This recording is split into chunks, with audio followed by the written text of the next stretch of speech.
Outer Orange. It is that time of the week again. It's time to go over some results. We had the VANGUARD stuff with the Houston stuff happening. I was obviously at Houston. For those of you guys that know, I was there. So we have a lot of stuff to kind of go over. VANGUARD happened and it's quite a lot. So I'm not going to break down everything. If you really want to see more, I highly recommend checking out Different Fight and anyone else that was there, because he has a bunch of stuff on his Twitter on top of some vlogs and stuff like that. So if you're really interested, I would recommend going more towards that direction. You'll probably find more information there than you'll find here. I'm just here to just kind of look over the results. So yeah, that's me. We're going to start at VANGUARD. This is the try regulation, and they had a couple other stuff that kind of happened, so we're just gonna kind of go through them all. So first place, so just in case you're wondering, it's you're seeing obviously a bunch of different decks, DV premium in that order for each one. So every person played one deck from one format, and that's how it was, or one person played one deck per format essentially. So it's actually pretty cool. I actually like this aspect. I would very happily like to do something like this. I think it's cool. Like competitively wise, this would be just really cool. I think try regulation is just a cool concept. But anyway, so we pretty much have Ibisu, Chaos, and Jet for D, which makes sense to me. Honestly, all those are really good contenders. I'm not too surprised. And then for V, we actually have Prism, Maidens, Regalia stuff, and Pawn for Melody. So I don't know about the Regalia stuff. Everything else makes sense. They do have Entrahana over there, so and since Entrahana is there, you might as well just compete with it. I will say that what's really interesting to see, this is a timeline that we don't have, and it would be really cool to see one day. Not that I'm saying it's going to happen, but a Prism and Steam Maiden timeline where both decks are like a thing. It'd be really cool to see like which one's like the better deck. This one definitely has the Entrahana and everything in it, so just FYI. And this is normal Prism, and Prism is still insane. Prism is really strong. Like Prism is obviously one of the strongest decks that's come out in V in a long time. It was so potent for so long. So I still think it's probably it might be the better deck. I really don't know.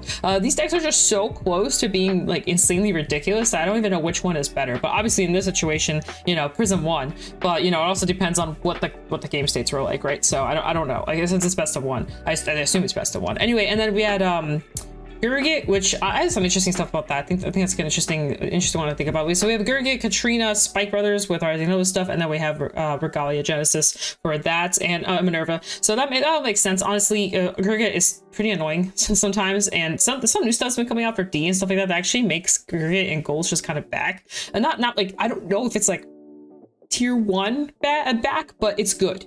Long story short, it's good. And I guess we'll see kind of how that all plays out. But long story short, I think Gold's actually in a pretty good spot, especially with D support. And then Katrina got restricted, so obviously we're going to see Katrina.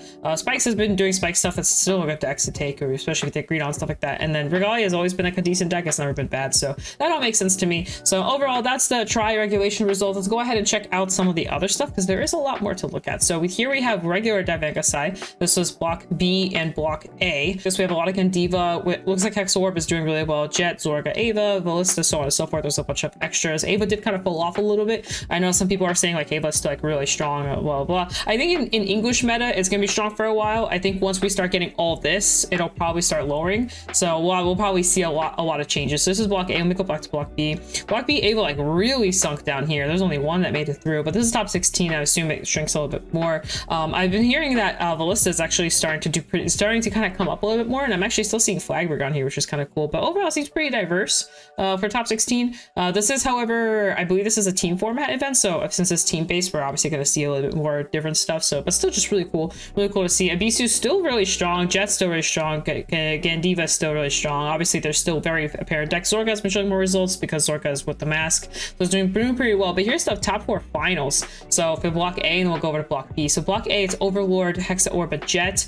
I'm not too surprised on the Over and the Jets. Both are very strong picks in my eyes. I don't really know how well the Hexaorb stuff is, but since it's showing results here, it's probably pretty good. And then next we have Zorga, Hexaorb, and Gandiva. Also all makes sense. Honestly, all really strong decks. And then here we have Zorga, Youthberg, Gandiva. Again, all really good decks, all really good options. And then last but not least, we have Ava, Ballista, and Zorga. I don't know about Ballista. I don't know too much about Ballista personally. I don't know how well or not well the deck's doing, but it looks like it's been performing pretty well. And actually some of the Festival Collection stuff seems to be showing stuff. So very good stuff. But overall, honestly, all these results kind of make sense to me. I haven't tested Zorga too much, but I've been hearing a lot of good stuff about it, and it's been showing results, and actually people have been buying out the Zorga stuff now like crazy. I own it all, so I guess I'll just wait until the set drops, and I'll just pick the rest up, and then just kind of have a party and just have a lot of fun there. But I don't know too much about Hexaorb, but I'm kind of curious to see why it's doing so well. I assume it just has to do with the pressure of just going back and forth between the Vanguards and just having a little bit better advantage now. Not really too sure, but Hexaorb was always kind of like right there, being decent,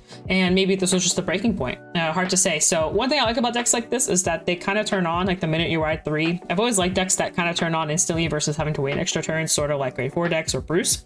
And that I like. And I think Zorga's part of this package as well. Zorga kind of turns on like instantly once you ride to it. So I like decks like that. It's always been kind of my favorite. I haven't tested Gandiva too much, but I've seen it, and it looks like that deck takes a little bit to ramp up, but it does get pretty strong once it rides up. So all very potent decks kind of seem like to be more aggressive. I think that's pushing Ava a little bit back too, because Ava doesn't deal with getting rushed down very well, but she has a higher chance of healing just because of how much she deck ins. So it's just something to keep in mind. And Youthberg is kind of just still Youthberg. I mean, it's never been a bad deck to take. It just kind of takes a while to kill.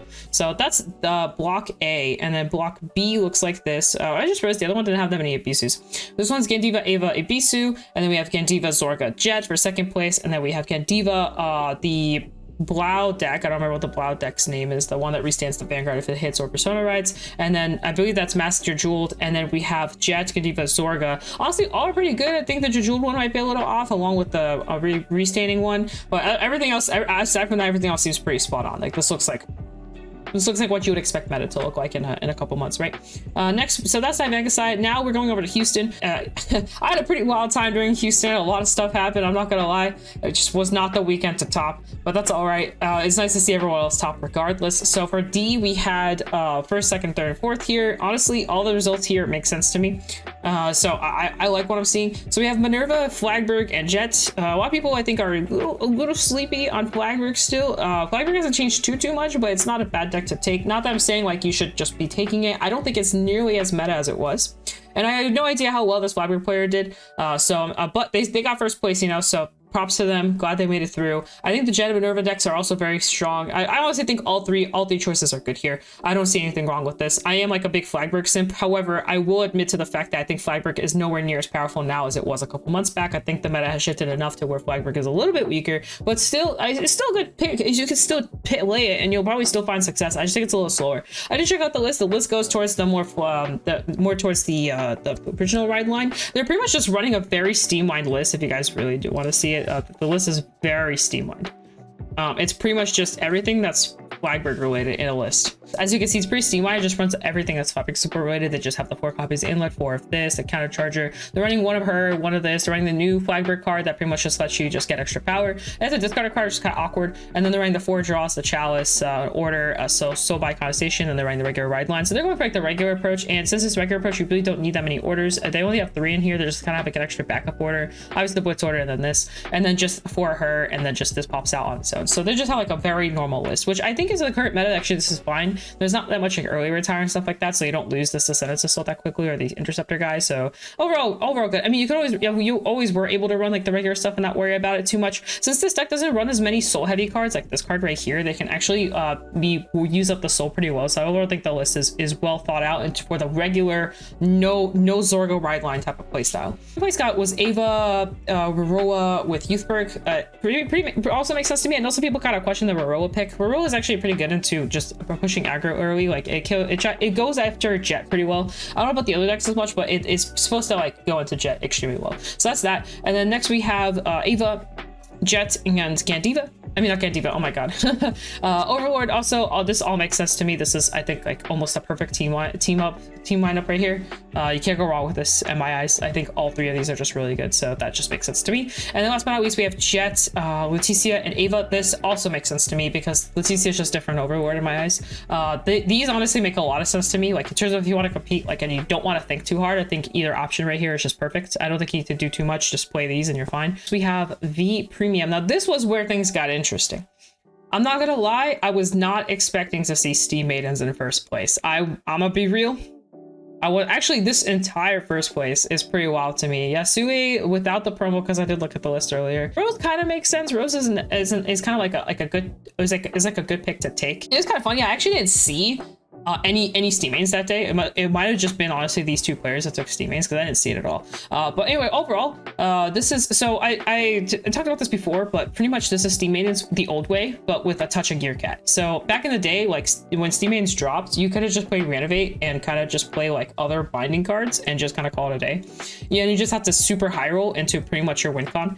of multi-attacking, just doing whatever you want to do.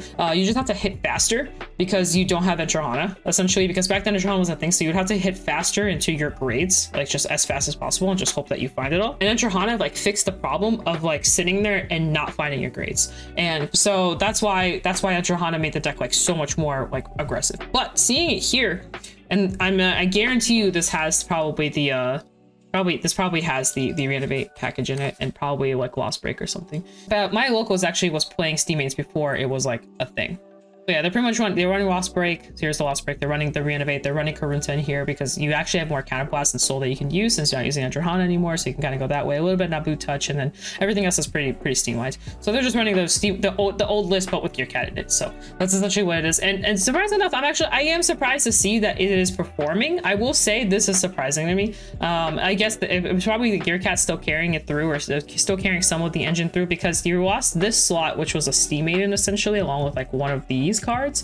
So, and then you lost pretty much 4 potential targets that you could find off a Gear Cat, and everything else is about the same. So I don't know, but it's cool. This does help you kind of search through stuff a little bit faster. So I like the Karunta approach there. But anyway, Yasui and then Night Rose. And then so here we have the Melody starting to come up. As I mentioned earlier, Melody is the stronger pick versus Anj. If you were to take Melody or Anj, I think Melody is the answer. And we just talked about the V list about this. Like I just did a V premium tier list about this, and I was saying like, hey, like Melody is really strong, probably one of the strongest decks to take, like in terms of like what you want to take. Like it was like I pretty much said Thalvas, Melody, and Luard are your best picks, right? So, and here we have Thalvas, Melody, and Nightmare Dolls. Now, funnily enough, I did bring up Nightmare Dolls in my list as well. I was saying that Dolls is carrying the entire Pale Moon thing in V right now. For V, Dolls is what I even said it, like Dolls was the strongest choice. So that, and honestly, I'm not too surprised. They're running the Tosca engine. I did look into this list. I actually tested this list, and I like everything about it except for the crit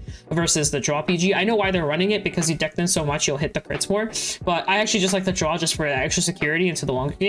They also aren't running the extra draw in case they don't want to deck out, because you actually can deck out very easily with Dolls. If you open up like Tosca and Marissa and like other stuff that deck thins you pretty quickly, you'll start seeing you're going to go into deck out territory, and that's where the draw PGs can be kind of risky. So that's another reason why. But again, that crit pressure gets really high. You're going to hit more triggers, you're going to see more stuff, you're deck thinning really fast. The deck thins insanely well with Tosca. So I did test it, and I was like, you know what, this actually isn't as bad as I thought it would be. I thought it was the strongest deck in Pale Moon. I still stand behind that. And then we have Thalvas. Thalvas is like insanely freaking good right now. People are like, the deck's insane. I know some people like will probably disagree with me on this, and that's fine. Like, it's okay. The deck is just good. Like it has a really good finisher in my eyes, especially with Genovius and stuff like that. I just think the deck performs. You do need to get to that point, and you do need to play a little cautiously, and you do want to make sure you have resters, and the deck does have a little bit of a breaking issue, but it's still really strong. The new purple really helps because it fixes your, first of all, it fixes you from G-assisting, but second off, it's an extra attack pretty much all the time, and if you go into Genovius, it's kind of game over. Actually, my team actually faced third place. We placed him round 2, so I know that's Mark Doe because I see the Shaharat list there. I died to him because I misplayed. I misplayed pretty hard. I thought he had him on. So I played into him on because I was playing Melody, obviously, and because I was playing Melody, I was like, ooh, I could just suck in all my stuff and get a bunch of soul, get all this advantage, blah blah. And then he wrote Shaharat, and I'm like, well, I'm dead.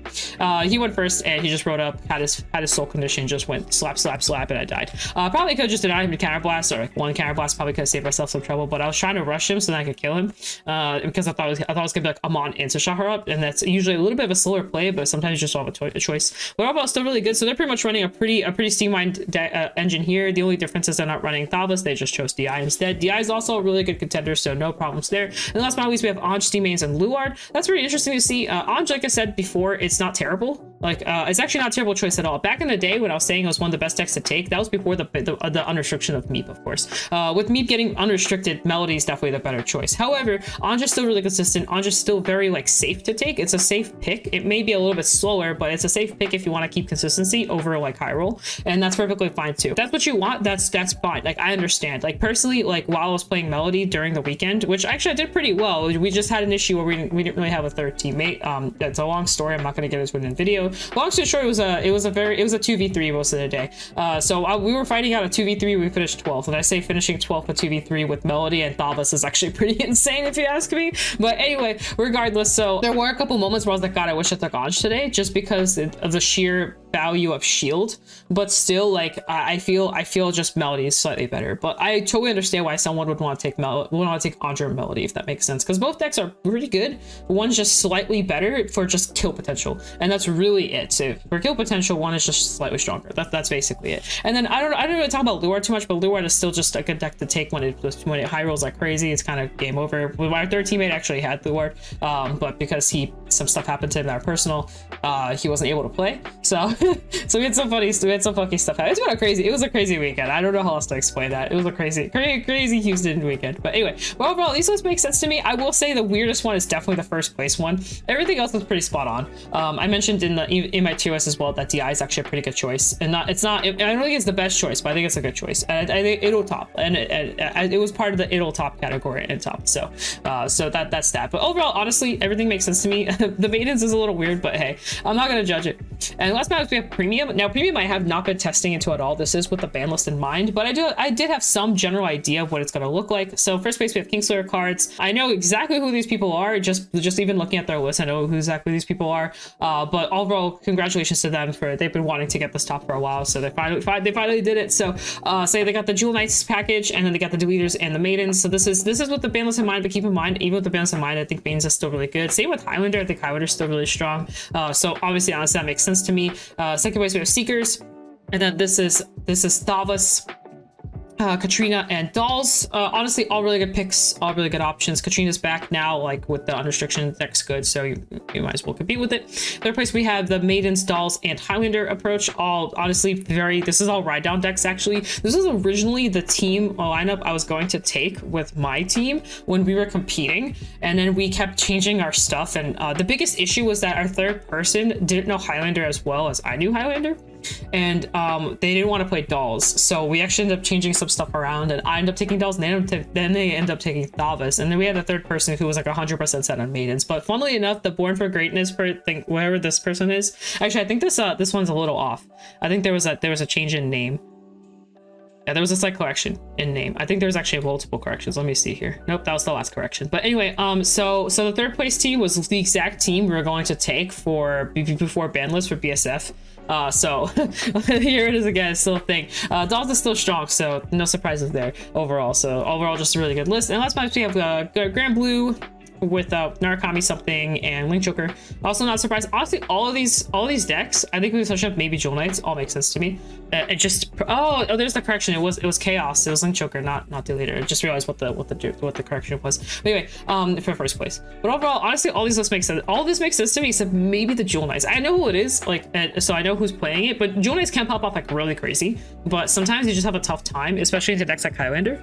But I guess they probably just didn't see them that many, or they probably only saw a couple, maybe they just were able to scrape by it to where it didn't matter. Because Jewel Knights has an insanely strong win con in my eyes. Like once they reach that like GB3, you're dead. Like you are, well, if you don't kill in time, that's it. It's game over. Like there's nothing you can do to stop it. Like you can OT out. That's it. That's your out. Is hitting the over trigger. Otherwise, you're 100% dead. So that win con is very strong. It's very aggressive. A lot of people can't deal with that early pressure. So yeah, it gets annoying. And if they play into ride down decks, like and their opponent's like trying to ride down or whatever, they're just gonna die. And Jewel Knights really shines there. So that's why I understand it. But otherwise, it's overall really good. I didn't really test for premium with post ban list stuff in mind, but in my eyes, it was like the top 3 decks was it like without even this, right? The top 3 decks that I thought was gonna be like Steam Maidens, Highlander, and Katrina potentially. Like that was like my 3 options. Like if I were to like think about competing, I'd probably push more towards that. And then like secondary stuff would have been like Dolls and Thavas. Like that was where I was at in terms of decks to take, and this makes sense. I also thought Grand Blue might be a good result because Grand Blue was dying to Highlander. But Grand Blue was pretty good into the other stuff. That was another thought. So like Grand Blue is probably gonna be up there too. So, but that was like my thoughts. But I don't know what Link Joker is doing, by the way. I don't know like what's going on with Link Joker. Why we have 2 results here. So obviously it's doing something insane. So that's really cool. But other than that, guys, that's the results. If you need any cards or anything like that, 50cards.shop, code orange for all that good, for all the goodies, all the good stuff. He's been releasing a bunch of random cool stuff out there, budget decks, and just a lot of stuff. You can check out his Twitter and everything. He's been kind of going ham recently. So feel free to support him. If you support him, you support me. Using my code. You're supporting 2 people at once by just existing essentially. So yeah, that's kind of fun. But anyway, peace out, guys. That's with audio. Catch you guys in a future video. Bye.